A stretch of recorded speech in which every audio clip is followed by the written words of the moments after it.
Welcome to our channel. Today we how to set up ESP32 for smart button integrations, beginner guide step by step clearly. Start by gathering all the necessary materials. You will need an ESP32 board, a push button, jumper wires, and a breadboard.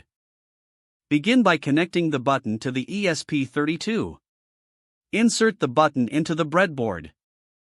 Connect one terminal of the button to a digital GPIO pin on the ESP32. For this example, let's use GPIO26.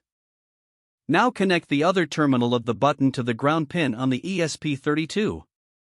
Next, use a jumper wire to connect a pull-up resistor from the GPIO pin to the 3.3 volt pin on the ESP32.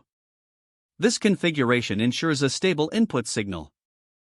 Now, it's time to set up the software. Start by downloading the Arduino IDE if you haven't already. Open the Arduino IDE and navigate to the board manager. Search for and install the ESP32 board package. After installation, select your ESP32 board from the Tools menu. Make sure to also select the correct COM port for your ESP32. Next, create a new sketch in the Arduino IDE. Begin by including the necessary libraries.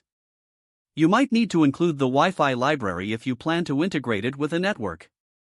Declare the GPIO pin number for your button. In this case, use the same pin number, GPIO26.